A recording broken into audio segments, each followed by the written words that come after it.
Assalamualaikum warahmatullahi wabarakatuh. Waalaikumsalam warahmatullahi wabarakatuh. Allahu akbar. Allahu akbar. Allahu akbar. Allahu akbar. Allahu akbar. Allahu akbar. Allahu akbar. Allahu akbar. Allahu akbar. Allahu akbar kabira walhamdulillahi katsira wa subhanallahi bukratan wa asila.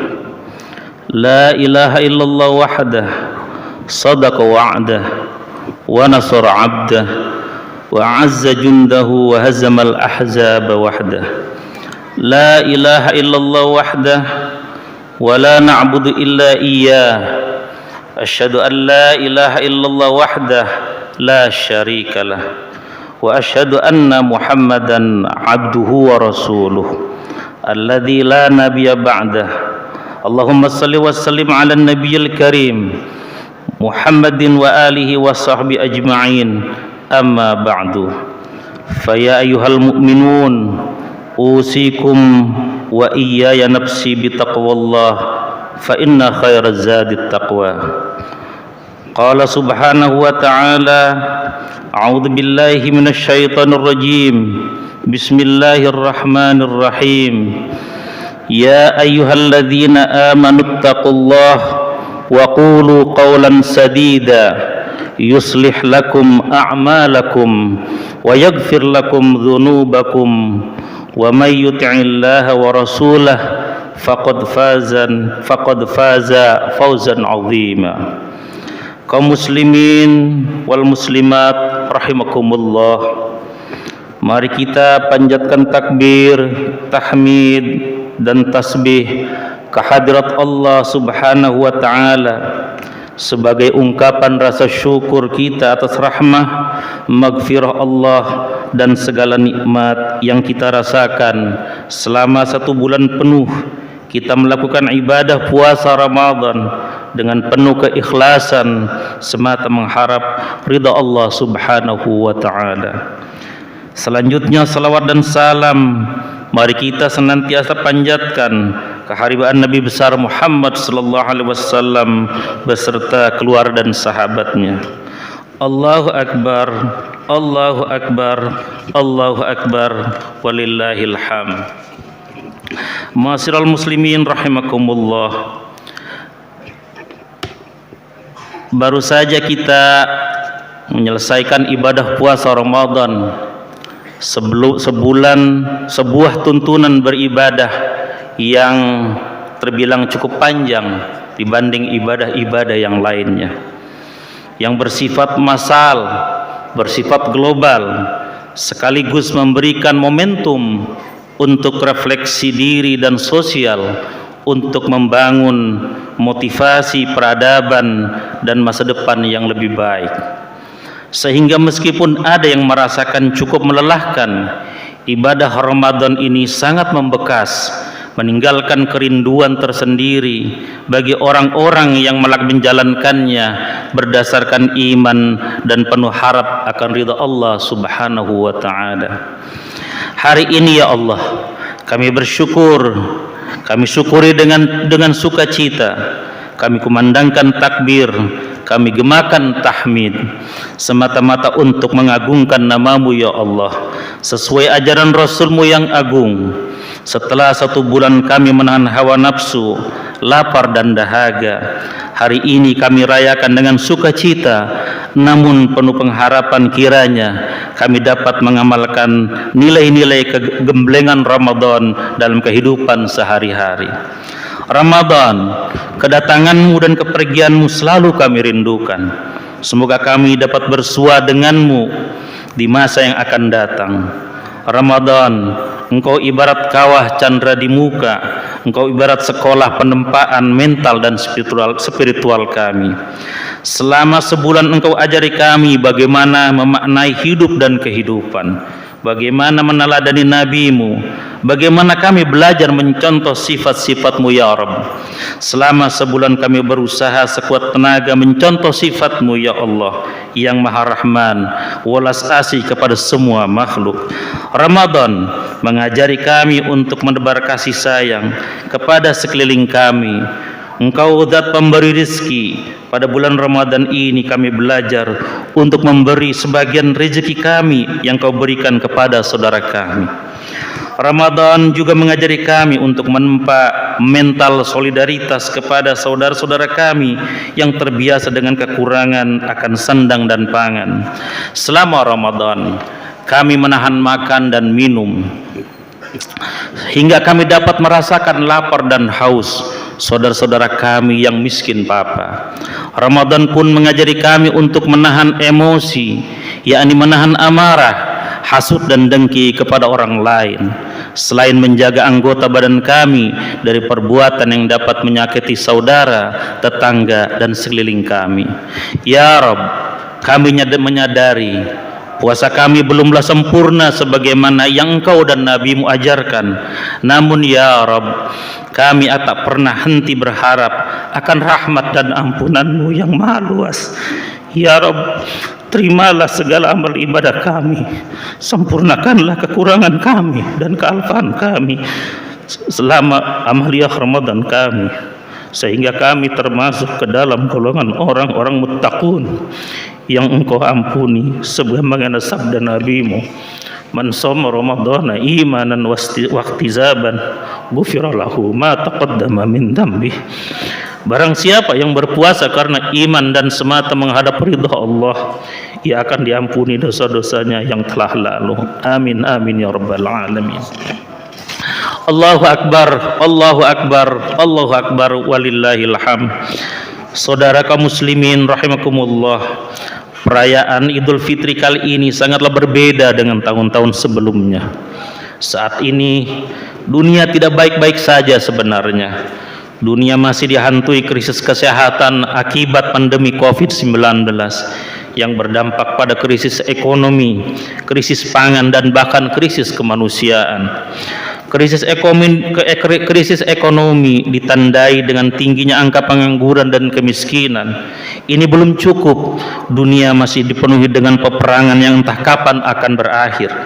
Secara nasional, masyarakat Indonesia tidak luput dari krisis ekonomi akibat pandemi global ini. Selain tingginya angka pengangguran dan kemiskinan, kesenjangan dalam kesempatan juga masih menjadi PR bersama, ditambah kohesi sosial yang akhir-akhir ini kurang begitu kondusif. Ternyata pandemi 19 belum sepenuhnya menyadarkan kami untuk saling menghargai, menjaga persatuan. Kami masih terjebak ke dalam kungkungan, kepicikan dan praduga-praduga yang tidak seharusnya terjadi kepada saudara kami sendiri. Namun demikian, saudaraku sekalian, negeri kita masih jauh lebih baik dibanding nasib negara-negara di belahan dunia lainnya yang masih diselimuti peperangan dan konflik, baik antara negara maupun perang saudara. Bahkan beberapa negara di kawasan Timur Tengah yang dulu dikenal sebagai pusat peradaban, misalnya Irak dan Libya, telah sirna akibat perang saudara yang tak berkesudahan. Hal serupa kini masih mengancam tetangga mereka di Syria yang masih bergelimang dalam konflik sesama muslim. Hal serupa terjadi pula di Yaman. Dalam hal ini, betapa mahal sebuah kedamaian, betapa mahal sebuah keamanan dan persatuan. Tanpa kedamaian dan keamanan, hampir mustahil tercipta kenyamanan dalam banyak hal, termasuk dalam beribadah dan berdakwah. Dan yang paling penting untuk dicatat, saudaraku sekalian, tanpa kedamaian hampir mustahil dicapai kebersamaan untuk bermusyawarah dalam menyelesaikan beragam masalah bersama. Keberuntungan kita ini dirasakan, keberuntungan yang kita rasakan ini, meski dalam suasana pandemi dan terpaan ujian ekonomi yang tidak ringan, tidak bisa dilepaskan dari faktor-faktor pemersatu yang diwariskan oleh para pendiri bangsa, yaitu Indonesia yang berpancasila, Pancasila tidak sekedar dasar negara, tapi juga tempat kembali di mana negara-negara ini, negara tercinta ini diterpa badai atau berjalan oleng. Sebagai sebuah negara dengan mayoritas umat Islam terbesar di dunia, sumbangsi umat Islam terhadap negara ini sangatlah besar, termasuk sumbangsi pemikiran tokoh-tokoh umat Islam dalam pembentukan dasar negara Indonesia di masa lalu. Inilah yang tidak dimiliki oleh negara-negara yang saya sebutkan di atas. Warga negara di negara-negara tersebut umumnya menganut agama yang sama, yaitu Islam, berbahasa yang sama, yaitu bahasa Arab. Bahkan kawasan-kawasan negeri ini pernah memiliki peradaban Islam yang amat tinggi. Toh faktor-faktor ini ternyata tidak bisa menjadikan mereka bersatu, menahan guncangan hebat tuntutan demokrasi global dan tuntutan pengelolaan negara secara modern yang disuarakan oleh warganya. Kita mengalami hal serupa pada penghujung abad 20 yang menandai era reformasi. Tuntutan demokrasi di awal tahun 2000 alhamdulillah dapat Indonesia lalui dengan baik tanpa tercerai-berai yang menenggelamkan negara kesatuan Republik Indonesia. Mengapa ini terjadi? Tak lain karena kita memiliki fondasi negara yang kokoh yang menjadi kompas pengarah saat negeri ini diuji. Inilah fondasi bernegara umat Islam Indonesia dengan dasar negara Pancasila yang harus terus dijaga dan dilestarikan. Mengapa harus dilestarikan oleh umat Islam? Karena negara kesatuan Republik Indonesia dan Pancasila adalah sebuah kecerdasan lokal, hasil ijtihad para pendiri bangsa yang mayoritas adalah beragama Islam. Para tokoh Islam itu telah bersepakat melalui diskusi dan musyawarah intensif, beradu argumen mencari kemaslahatan hidup bersama bagi Indonesia yang merdeka, yang ditakdirkan Allah penuh dengan kemajemukan dan keanekaragaman. Indonesia tidak menjadi negara Islam bukan berarti Islam kalah, juga bukan Islam mengalah, tetapi di sanalah terletak kebesaran agama Islam, pemahaman Islam para ulama pendiri bangsa Indonesia yang moderat, wasatiyah, yang selalu mengedepankan kemaslahatan untuk menebar rahmat Islam bagi sesama. Inilah prinsip Islam sebagai rahmat bagi semua, baik manusia maupun makhluk lainnya, sebagaimana ditertuang dalam Al-Quran, wa ma arsalnaka illa rahmatan lil alamin, dan tidak kami utus engkau Muhammad kecuali sebagai rahmat bagi makhluk sekalian alam. Ibnu Abbas mengatakan tentang rahmat lil alamin ini, kata Ibnu Abbas, ini ada termasuk rahmat kasih sayang welas asih bagi muslim maupun non muslim. Ada lagi dalam surah yang lain Allah berfirman, yaitu dalam surah As-Saba ayat 28, wa ma arsalnaka illa kafatan linnas basyiran wa nadhira walakin aktsaran nasi la ya'lamun. Aku tidak utus engkau Muhammad kecuali untuk seluruh umat manusia, basyiran wa nadhira, sebagai pembawa berita gembira, wa nadhira, dan pemberi peringatan, tetapi kebanyakan manusia tidak mengetahuinya.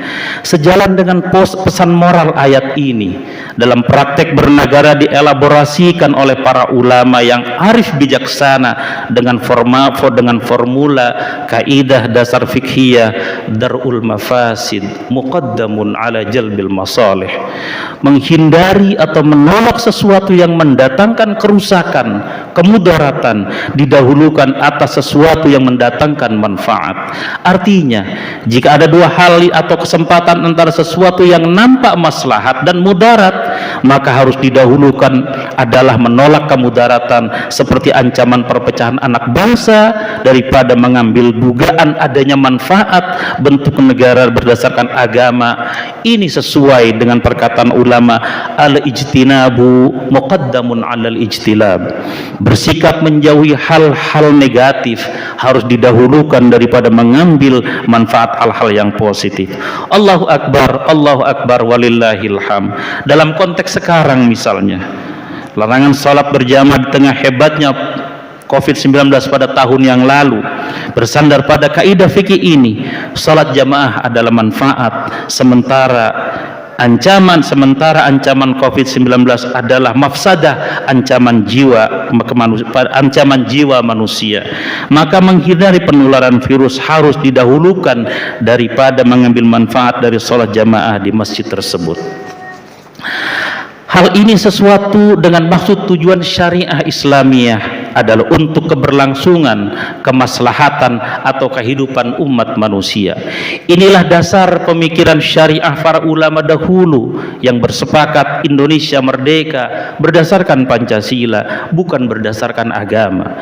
Semua didedikasikan untuk menghindari perpecahan yang mengancam cita-cita dan perjuangan akan kemerdekaan Indonesia yang diperjuangkan sekian tahun lamanya dengan pengorbanan harta dan nyawa tidak sedikit. Tugas kita sebagai generasi penerus adalah menjaga dan melestarikan hasil kesepakatan para pendiri bangsa tersebut, yaitu Negara Kesatuan Republik Indonesia yang berdasarkan Pancasila. Allahu Akbar, Allahu Akbar, Allahu Akbar, walillahil hamd. Saudaraku kaum muslimin yang dirahmati Allah, ajaran puasa yang sangat fundamental adalah ajaran menahan diri, yaitu al-imsak, atau menahan hawa nafsu selama menjalankan ibadah puasa, menahan diri dari perbuatan yang dapat membatalkan puasa kita. Setelah puasa, amaliyah al-imsak dapat terus dilanjutkan dengan sikap menahan diri untuk bersikap merasa paling benar, merasa paling baik dan paling-paling yang lain. Karakter ini semestinya terpancar dalam kehidupan sehari-hari kita nanti, termasuk di dalamnya menahan diri untuk tidak memonopoli pemahaman atas suatu hal yang berujung pada sikap paling benar, merasa benar sendiri maupun kelompoknya, dan mengancam persatuan sesama umat manusia, sesama umat Islam dan umat Islam dengan kelompok anak bangsa lainnya. Ajaran al-imsak, menahan diri, identik dengan berperilaku sabar, yaitu suatu sikap mental spiritual yang mengacu kepada tercapainya prestasi diri dengan alasan pahala, dengan balasan pahala yang tak terhingga. Allah Subhanahu wa taala menegaskan akan ketak terhinggaan pahala bagi orang-orang yang sabar, sebagaimana tertuang dalam Al-Qur'an surat Az-Zumar ayat 10, innama yuwaffas sabiruna ajrahum bighairi hisab. Artinya bahwa hanya orang-orang yang bersabarlah yang pahalanya tanpa batas. Masyiral muslimin rahimakumullah, pengendalian diri sangat diperlukan, terutama karena hidup ini merupakan perjuangan yang tidak mudah. Di samping itu, pengendalian diri, saum dan sabar mengandung pengertian keteguhan dalam memperjuangkan kebenaran, komitmen dalam menjalaninya, ketabahan dan keberanian dalam menghadapi segala rintangan. Pepatah Arab mengatakan, as-sabru yu'inu ala kulli amalin. Kesabaran akan membantu semua pekerjaan. Saudaraku, jika sikap mental ini telah mensyaratkan, telah memasyarakat atau telah menjadi watak masyarakat, bukan sekedar watak individual, tetapi berevolusi menjadi watak sosial yang bersifat kolektif, maka niscaya ia akan membuahkan karakter yang akan menjadi soko guru pembentukan jati diri suatu masyarakat yang bermental kuat, sabar dan mampu menahan diri atau bersikap toleran atau menahan diri demi menjaga kemaslahatan bersama yang disimbolkan dalam kata persatuan al-ittihad atau dalam persaudaraan. Allahu Akbar, Allahu Akbar, Allahu Akbar, walillahil hamd. Dalam konteks kehidupan berbangsa dan bernegara, umat Islam seyogianya merealisasikan pesan moral Ramadan yang esensinya adalah membentuk pribadi dan masyarakat muttaqun, komunitas yang bertakwa di era saat ini dengan sebuah tawaran membangun mental persaudaraan atau ukhuwah. Mental persaudaraan dimaksud memiliki 3 dimensi, yaitu ukhuwah atau persaudaraan, ukhuwah Islamiyah, ukhuwah wataniyah, ukhuwah basyariyah. Allahu Akbar, Allahu Akbar, Allahu Akbar, walillahil hamd. Mencermati situasi persaudaraan umat Islam di Indonesia yang belum bisa dikatakan ideal. Umat Islam masih mudah dikotak-kotak, masih mudah dipecah-pecah, bahkan masih mudah saling menistakan, masih mudah mengkafirkan sesama kaum muslim yang dinilai berbeda cara pandang terhadap suatu hal atau berbeda strategi dalam bersyiar atau berdakwah Islamiyah. Ajaran Ramadan kali ini kiranya dapat merubah pandangan subjektif dan sempit ini, hendaknya dirubah menjadi sikap yang positif, husnudzon terhadap sesama muslim yang lain. Dalam tataran yang lebih luas, melalui semangat amaliyah nilai-nilai ukhuwah yang ditinggalkan Ramadan, umat Islam harus berani menyelesaikan segala persoalan internalnya dengan cara-cara dialogis yang diajarkan oleh ajaran agama Islam, yaitu dengan cara-cara musyawarah dalam rangka semangat mencari kebenaran, tabayun, mencari titik temu kalimatun sawa dalam suasana menjunjung sikap toleransi, tasamuh dengan sesama umat Islam yang memiliki perbedaan pandangan, gagasan dan cara dalam urusan menyangkut keumatan tentunya. Jika semangat ini dilaksanakan oleh umat Islam, niscaya tali persaudaraan umat Islam akan kokoh dan mampu menyelesaikan berbagai persoalan umat Islam dalam banyak hal. Salah satunya persoalan potensi ekonomi umat Islam yang belum secara optimal terorganisir dengan baik. Jika potensi ekonomi umat ini dapat dikelola dengan baik dan benar, sangat tidak mustahil berbagai persoalan umat Islam dalam peningkatan kualitas sumber daya manusia, pendidikan misalnya, dapat dengan mudah diatasi. Perbaikan kualitas pendidikan bagi umat Islam adalah sesuatu yang mutlak dilakukan hari ini, karena tanpa langkah-langkah strategis dan terencana dalam bidang pendidikan ini, umat Islam tidak bisa mewujudkan doktrin kekhalifahannya yang penuh rahmah di muka bumi ini.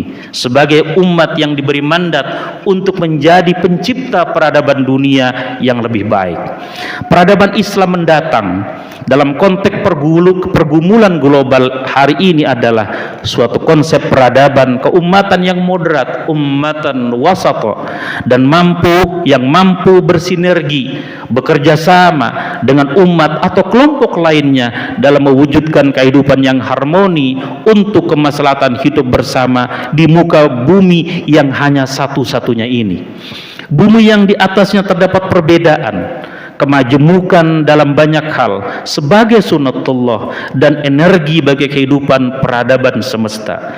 Menghadapi persoalan dunia yang semakin kompleks ini, dari peperangan dan konflik, perubahan cuaca, pemanasan global, krisis dimensi kemanusiaan, umat Islam harus berperan sebagai kelompok yang berada di tengah-tengah, baik bersikap maupun bertindak sebagaimana diisyaratkan dalam firman Allah Subhanahu wa taala dalam surah Al-Baqarah 143, wa kadzalika ja'alnakum ummatan wasata litakunu syahada 'alan nas wa yakunar rasulu 'alaikum syahida. Dan demikianlah kami telah menjadikan kamu wahai umat Islam umat pertengahan, umat moderat, umat wasata, agar kamu menjadi saksi, menjadi patron atas perbuatan manusia, dan agar Rasul Muhammad SAW menjadi saksi atas perbuatan kamu sekalian. Bersikap moderat, wasatiyah, sering dinilai atau diidentikan dengan sikap tidak punya pendirian, mencelak-mencelek atau abu-abu dalam beragama. Padahal sesungguhnya berada pada posisi di tengah, menghajatkan pengetahuan yang mumpuni, menghajati pengetahuan yang luas, yaitu pengetahuan tentang nilai dan prinsip dua kubu atau dua kutub, kubu terlalu condong ke kanan dan kubu terlalu condong ke kiri, baik dalam hal beragama maupun lainnya.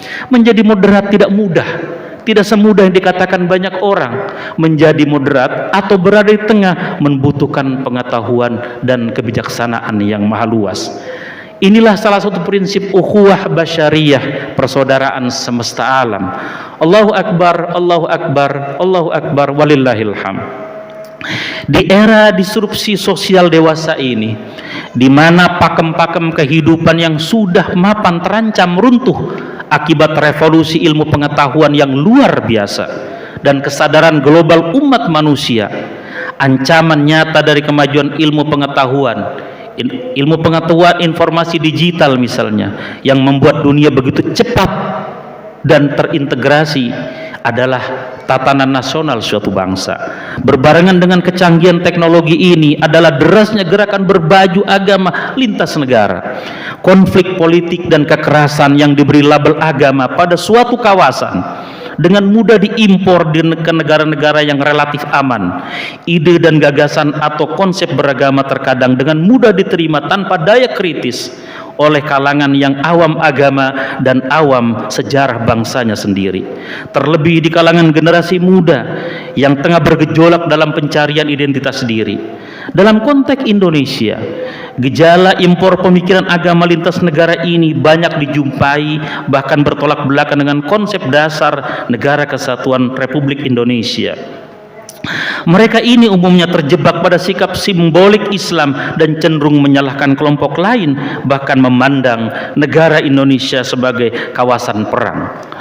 Fenomena ini tentu saja tidak sejalan dengan pandangan yang telah mapan bahwa nilai-nilai ketuhanan, kemanusiaan, persatuan, gotong royong, dan keadilan yang terdapat dalam kelima sila Pancasila secara substantif adalah sejalan dengan ajaran-ajaran universal umat Islam tentang tauhid, tentang kemanusiaan, tentang persatuan ukhuwah, tentang musyawarah dan keadilan al-adalah. Allahu Akbar, Allahu Akbar, Allahu Akbar, walillahil hamd. Jika direnungkan secara mendalam, Pancasila adalah pegangan bersama common denominator dalam kehidupan berbangsa dan bernegara Kesatuan Republik Indonesia. Kiranya peristiwa lahirnya Piagam Madinah yang diprakarsai Nabi besar Muhammad sallallahu alaihi wasallam merupakan pegangan hidup bersama semua kelompok masyarakat di kota Madinah yang majemuk. Inilah cikal bakal masyarakat paling modern di zamannya, yang majemuk, inklusif dan berkeadilan. Kiranya ini dapat menjadi inspirasi umat Islam Indonesia dalam memandang dasar negara Pancasila, di mana semua warga negara tanpa pandang bulu memiliki hak dan kewajiban yang sama dengan di negara bangsa Indonesia ini. Dengan ungkapan lain, Pancasila dan Indonesia adalah replika Piagam Madinah dan Kota Madinah sebagai pegangan umat Islam Indonesia dalam rangka mewujudkan Indonesia yang sejahtera, berkeadilan, berkeadaban di bawah naungan ridha Allah Subhanahu wa taala. Baldatun thayyibatun warabbun ghafur. Inilah landasan ukhuwah wataniyah umat Islam yang harus terus dipelihara. Allahu Akbar, Allahu Akbar, Allahu Akbar, walillahil hamd. Setelah kita membahas dua konsep dan tangan persaudaraan sesama anak manusia, ukhuwah basyariyah, dan persaudaraan sesama anak bangsa, ukhuwah wataniyah, tidak lengkap rasanya jika kita tidak memperkokoh persaudaraan sesama muslim, ukhuwah Islamiyah.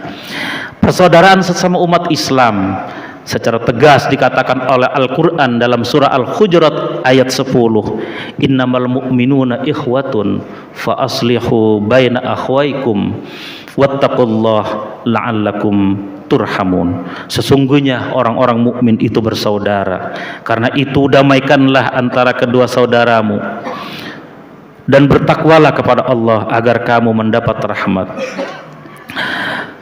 Ayat ini dikuatkan dengan hadis Nabi yang sangat terkenal, al-mu'minu lil mu'mini kal bunyani yashuddu ba'duhu ba'dhan. Seorang mukmin kepada mukmin lainnya ibarat sebuah bangunan yang satu sama lain saling mengokohkan. Seraya Rasulullah memasukkan jari-jari kedua tangannya sebagai simbol kuatnya ikatan persaudaraan sesama muslim. Ketiga ajakan amalia ukhuwah ini disarikan dari esensi ibadah Ramadan, al-imsak, yaitu menahan diri untuk bersikap egois individualis demi membangun dan menjaga persaudaraan yang bermuara kepada persatuan sebagai umat Islam, sebagai bangsa dan sebagai umat Nabi Muhammad sallallahu alaihi wasallam. Tiga persaudaraan yang dapat dijalankan secara bersamaan, seimbang, dinamis. Persatuan adalah usaha tanpa kenal lelah dalam bingkai sunnatullah kebinekaan. Dengan demikian, persatuan bukan sesuatu yang turun dari langit. Ia harus diupayakan bersama, dinikmati dan dirayakan bersama. Ujian dalam membangun persatuan tentu tidak pernah sepi. Manakala persatuan terus atau dikoyak, terusik atau dikoyak, sebagai bangsa besar kita harus segera kembali kepada kompas Indonesia. Sebagai bagian warga dunia kita harus kembali kepada nilai-nilai kemanusiaan dan keadilan. Sebagai umat Islam tentu kembali kepada Al-Quran dan hadis yang syarat dengan ajaran kemanusiaan dan keadilan. Persatuan Indonesia yang sudah dipagari oleh dasar negara Pancasila hendaknya terus dipertahankan sebagai janji suci mitsaqan ghalidha bangsa Indonesia. Merusaknya sama saja membuka anyaman. Merusaknya sama saja seperti membuka anyaman Nusantara yang sudah kokoh dan elok.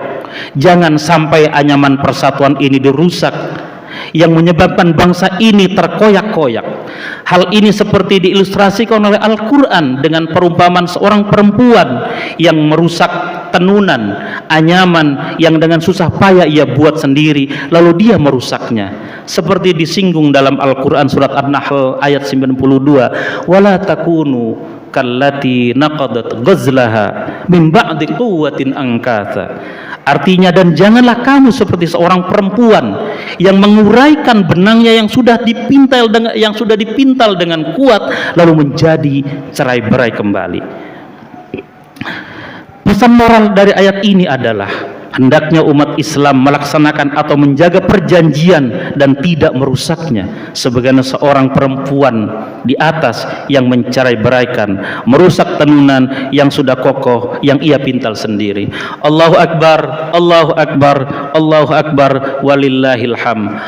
Saudara ma'asyiral muslimin rahimakumullah, Ramadan telah kita lalui, kita tinggal merindukannya. Semoga Allah memberi kita kesempatan untuk berjumpa dengan Ramadan yang akan datang. Amin. Prestasi mental spiritual yang telah kita peroleh dari gemblengan Ramadan hendaknya kita jadikan modal untuk berbenah diri dan meningkatkan kualitas diri menuju pribadi yang bertakwa sebagai modal untuk menjadi umat dan bangsa yang tangguh lagi bermartabat. A'udzubillahi minasyaitonirrajim. Bismillahirrahmanirrahim. Wal 'asri innal insana lafi khusr illa alladziina aamanu wa 'amilus solihati wa tawasaw bil haqqi wa tawasaw bis sabr wa qur rabbighfir warham wa anta arhamur rahimin.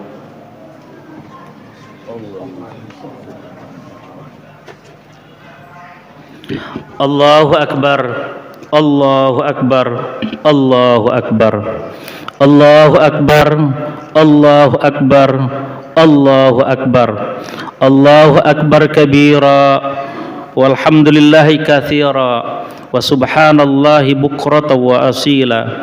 Asyhadu an la ilaha illallah wahdahu la syarika lah, ala ragmi anfi man jahada bihi wa kafar. Wa asyhadu anna Muhammadan abduhu wa rasuluh sayyidul khalaiqi wal bashar. Allahumma salli wa sallim ala sayyidina Muhammad wa ala alihi wa ashabihi sadatil ghurar wa sallim taslima. Amma ba'du. Ayuhan nas ittaqullah wa lazimus salata ala khairi khalqihi alaihi salatu wassalam. Faqad amarakumullah bidzalika irsyadan wa ta'liman. Qala Allah Ta'ala fil Qur'anil Karim, innallaha wa malaikatahu yusholluna 'alan nabi ya ayyuhalladzina amanu shallu 'alaihi wa sallimu taslima. Allahumma shalli 'ala sayyidina Muhammad wa 'ala alihi wa sahbihi ajma'in wa 'ala baqiyatis sahabati wat tabi'at wat tabi'at tabi'in wa man tabi'ahum bi ihsanin ila yaumiddin wa 'alaina ma'ahum bi rahmatika ya arhamar rahimin. Allahumma ighfir lil mu'minina wal mu'minat wal muslimina wal muslimat al ahya'i minhum wal amwat innaka ala kulli syai'in qadir.